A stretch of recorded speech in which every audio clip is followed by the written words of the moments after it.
أعوذ بالله من الشيطان الرجيم. بسم الله الرحمن الرحيم. Okay, so let's go.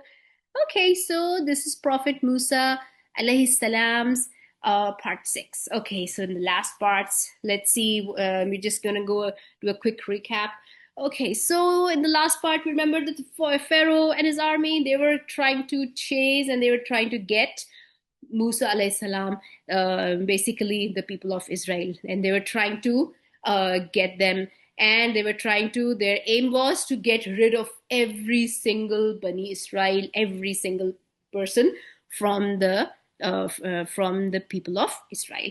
But their plan did not work. Okay, and even Bani Israel, remember, even they were scared, and they were kind of confronting Musa alayhi salam and telling them that, oh, Musa alayhi salam, what did you do to us? We were better as slaves. You were better there. At least we were alive. Now this is certain death. But by the grace of Allah, we know what happened. The whole entire army drowned, and Pharaoh, on while he was dying, he was drowning. This is what Pharaoh said. Okay, when the Pharaoh was about to drown, he said, I believe that there is no God but the one in whom the children of Israel believe, and I am among those who submit to Allah. Okay, let me quickly ask Ahlam. Okay, Ahlam, did Allah forgive him? Was he forgiven? No. No, he was not forgiven. How you could not, you know, this person so cruel, killed so many people, did so much bad. No, even till the last time he was trying to chase and kill all those Israelis, and even when the sea split and Musa alayhi salam, all of them went right through. He thought, even then he was not scared, even then he did not think that this could be the last. I could. No, he was so bold, he was so confident that no, he would still go catch, and as if the sea split for him. No, when he and his army, everybody went right in the middle. His army, the whole entire army drowned. Allah says in the Quran, it is now that you have come to believe, while you were rebellious all along and you were among the mischief makers. So he was not forgiven. He did drown. Allah did make a promise also. And the promise was, so today we shall save your body so that you may become a sign for those after you. And many of the people are heedless of our signs. So the sign was that nothing happened to his body. Right in front of the eyes of Bani Israel, his body gets thrown out of the water. Okay, nothing happens to his body. No sea creature, nothing touched it. Nothing happened to it. The only thing is this, that he's dead, right? The priests come and take his body away. The Pharaoh drowned. The sea did not damage his body even a bit. No creature touched it. The sea threw the body out, and the priests found it soon after, rushed to mummify his body so that the body could stay intact. Okay, this is all the procedure going on, right? Okay, just to recap. Okay, and now we know, after the Quran had said this 14 and a half hundred years back, that his body is there, it's going to be a sign. Guess what? In the late 1800s, his body comes out of the tomb. He does not look like a skeleton. His features are there. You can see his features, everything, and then people started dating him. People started dating him, and what did they find?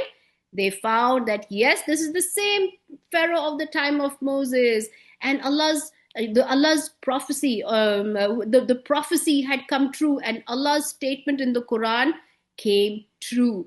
The miracle, that he is still, and now what is he? He's definitely a sign. He's lying in the museum, and people come, people look at him, and people get reminded of the verses in the Quran. Many people also, like we talked last time, converted to Islam. Okay, now let's go back. Remember all that army that had drowned?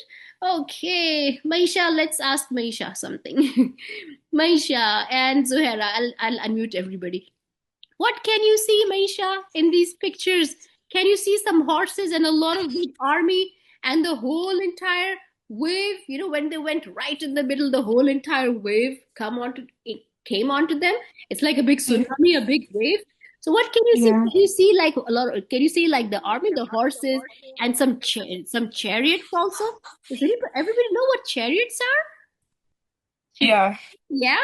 Okay. In the olden time, look, this is something like this is, this is like a, so this is like a chariot. And in the olden times, they used to use this, to go far in wars and all. And this person, what does he look like? He looks like an Egyptian. Okay. So that's how kind of they had swords and weapons and armor and shields, everything. And this is how they were chasing. This was scary. Okay, and they were like in full speed, but now what happened to them? They went underwater. Everyone died, all of these people died. Okay, so something today, so this story is also in the Bible, but it's got some mistakes in the Bible, in the Quran. So we look at the story in the Quran, and whatever I tell you people is from the Quran. Okay, now since the world knew about the story, it was in the Bible also, it's in the Quran also.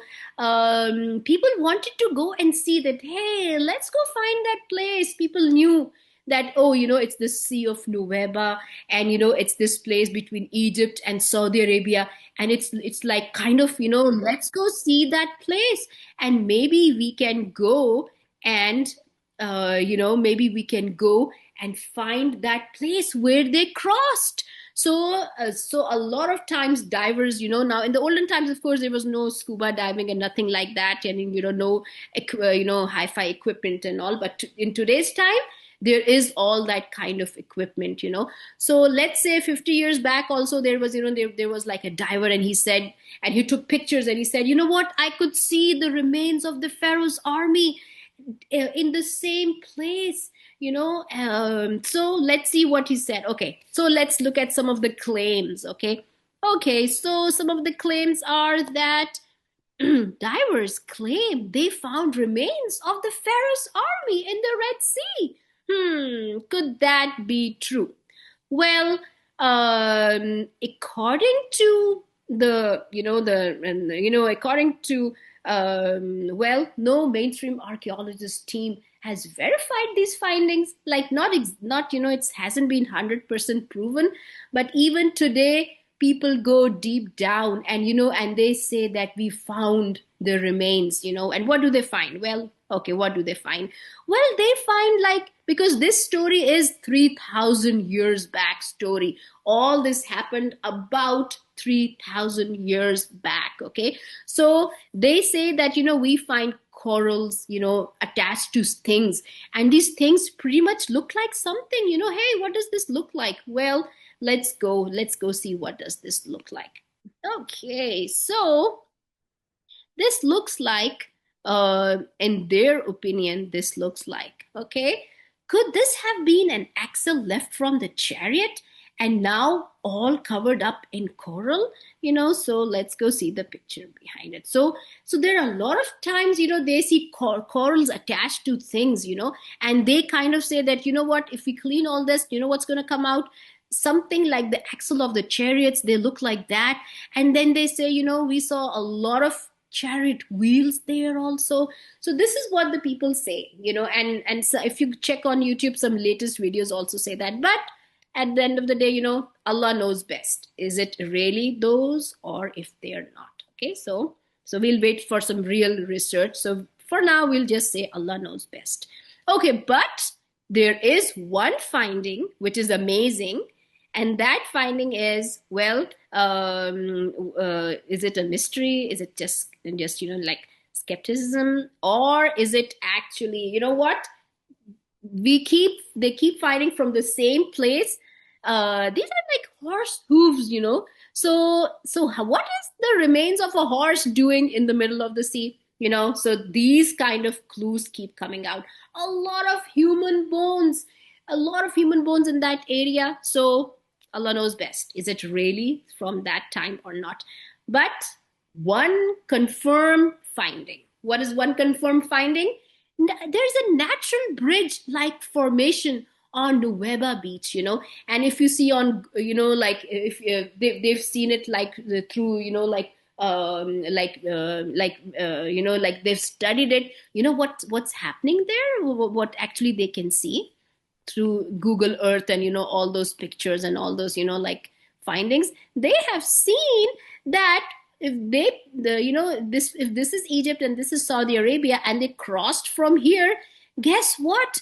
All the other area is really deep. If I tell you that this area is really deep, this area is really deep, and this area is really deep, but then there's like a bridge, kind of a like a natural bridge like formation there, and this is a clear clue that, oh, the people crossed through here, because it would have been very difficult to go, if the water did split, the people had to go way deep down and then come up. That would have been, the sea is really deep, right? But today's research shows that no, there is like a flat area wherever the sea split, and this could have been for sure that same area where Musa alayhi salam crossed with all those people, and they crossed and the place became dry for them. It was not slippery, and people were not falling off. It Allah made it easy for them, and we can't say the same thing for Pharaoh and his army. Okay, so this is what happened. Okay, so um, let's go ahead now. Today we want to go more ahead and see what happened to the people when they crossed. We know about the Pharaoh. His body was taken up, mummified, put in the tomb, and all that. All that comes out of, But what happened to the people who crossed? And where are they? Okay, they crossed. Then what? Okay, let's go and see what happened to them. Okay, Prophet Musa, alayhi salam, and all his followers have been saved by Allah. Okay, Allah subhanahu wa ta'ala. Then what happens? Okay, they have safely crossed the sea. Now they will continue to move towards the promised land, Palestine. Okay, let's quickly ask somebody here. Okay, I'm gonna unmute everybody just for a second. Okay, Ahla, Maisha, does everybody know where Jerusalem and Palestine are? Do we know that today there is a big problem going on there? Yeah. Yeah? Yeah. Yes, so we are talking about the same Israeli people. They wanted to go to the promised land. So for them, Allah said, this is the promised land. When the Jewish people, the Bani Israel, were Muslims, Allah told them that you deserve the promised land, and they were being taken to the promised land, and the promised land is Palestine, Jerusalem. They were being taken. The prophet is taking them there. So once, when they believed in the prophets, when they believed in the holy books, when they believed in all the, and when they were not doing all this cruelty, and they were, at that time they were Muslims. Today's Jewish people, we cannot call them Muslims. As soon as people stop believing in prophets and the holy book and Allah's latest commandment, what happens? No, you don't remain Muslim. Okay. Today, if we say that, oh, we don't believe in a prophet, we don't believe in Jesus, then we are not, our faith is not complete. We believe in the whole entire chain of prophets. We believe in the whole entire, in all the holy books. We believe in Quran. One quick question, Ahlam, why we believe in Torah? Okay, we believe in Injil, the book given to Jesus, and the scripture given to Jesus, and the scripture given to Musa alayhi salam, the Torah.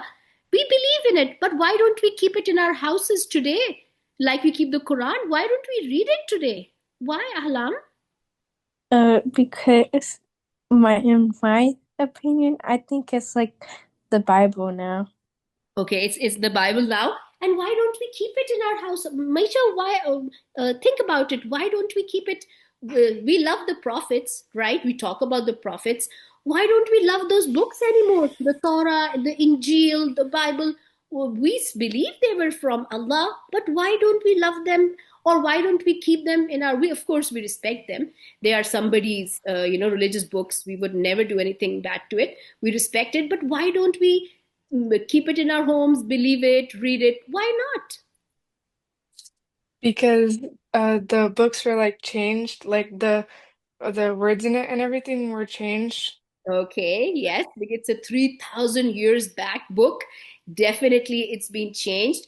and there is no one Bible. There are a couple of Bibles, like if I have two, three different friends who believe in a different part of Christianity, for example, if they're Protestant or if they're Catholic, they show me a different set of Bible, which is slightly different, and it's been revised and this and that. So yes, that is exactly right. So Hera, would you like to say something?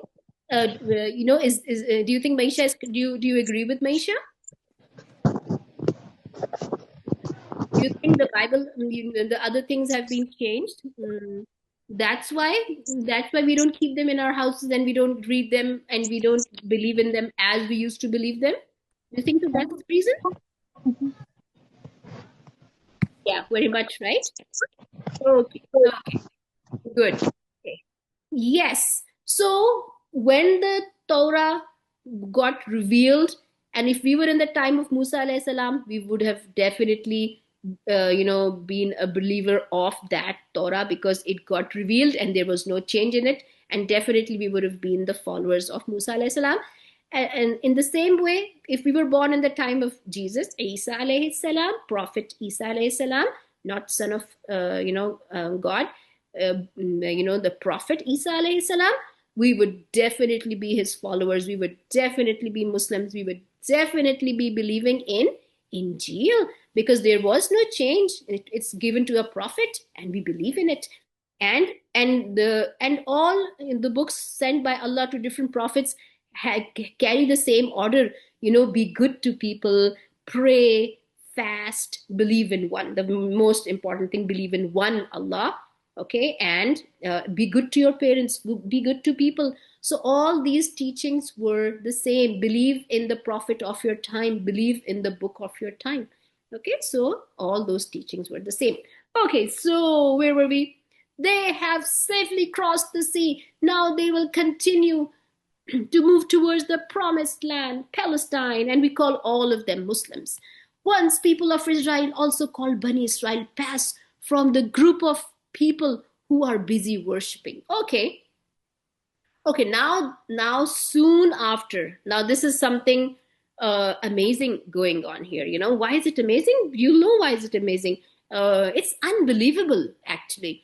Now Musa alayhi salam is taking all these people. They are walking in the desert now, okay? Because once they come out, they again came out into kind of some land in today's Saudi Arabia, and now they are walking from Saudi Arabia. They want to go to Palestine. If you look on the map, you'll see. So it wasn't impossible. This journey isn't impossible. It is, people had been doing this kind of journey. Okay. So now what happens? They are going. Towards that, and they find something. Something happens. They find a group of people worshiping. What are they worshiping? Okay, let's go see what are they worshiping. Okay, and I'm going to take everybody's. I'm going to ask everybody what's happening in the next picture. Okay.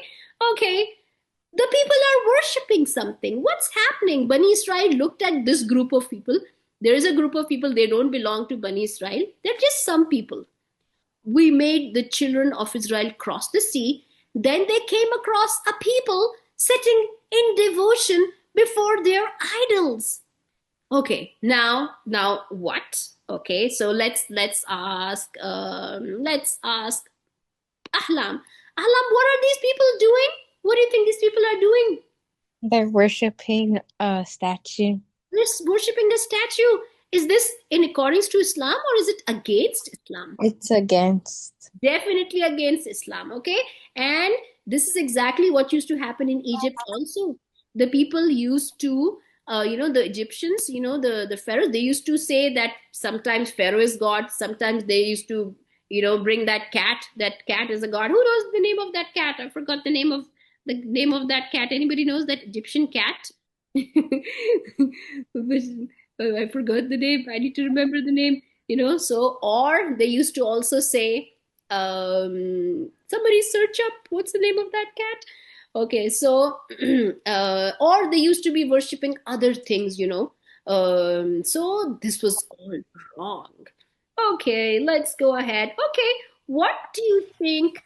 What do you think, Maisha, Bani Israel said to all this? The people who just crossed the sea, who just saw all those miracles, they didn't see the miracle. They didn't only see the miracle. They were a part of the miracle. They were a part of the sea splitting, walking through. Let's see, Maisha, what do you think they said?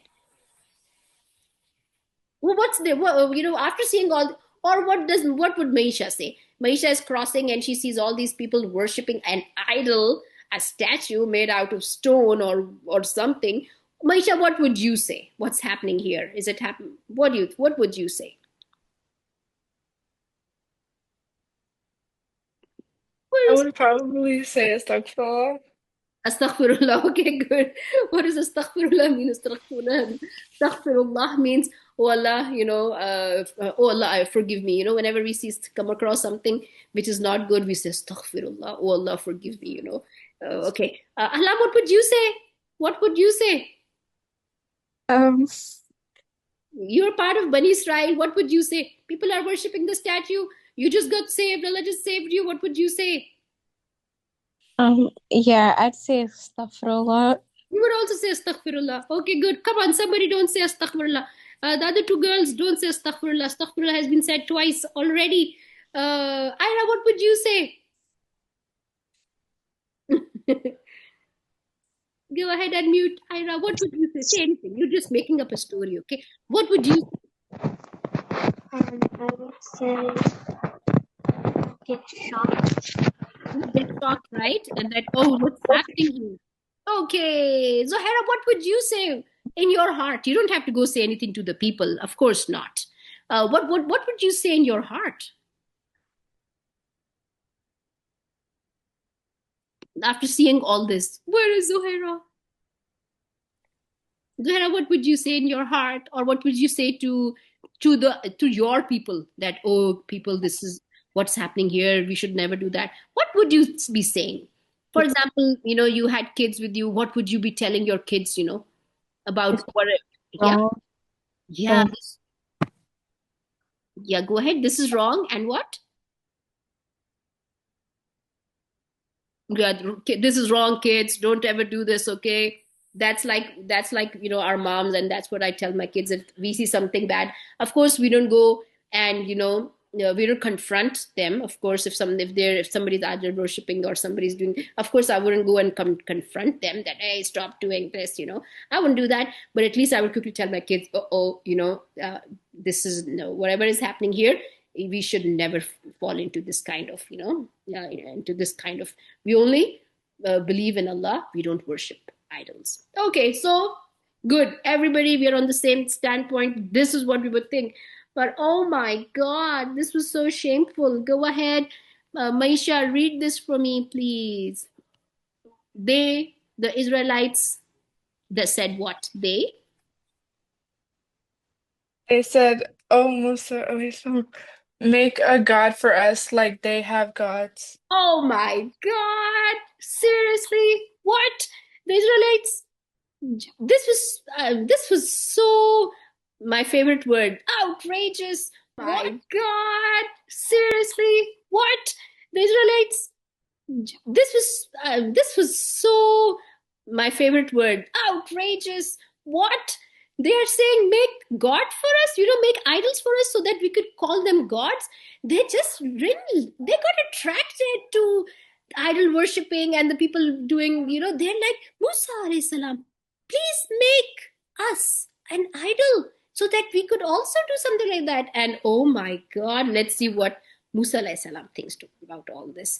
He said, you are really an ignorant people. What these people are engaged in is sure to be destroyed, and false is what they are doing.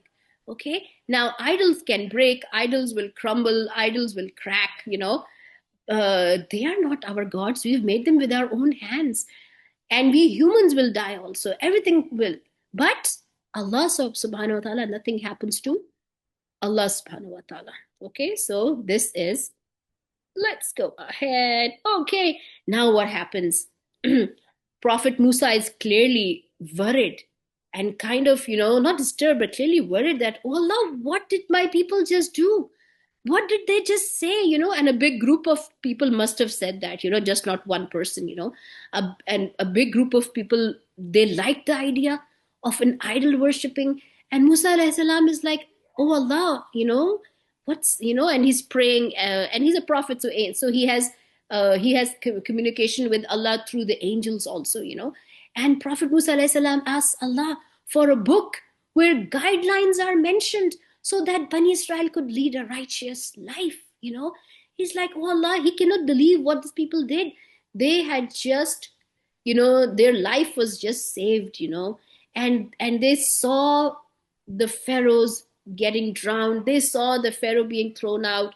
They saw everything from their own eyes.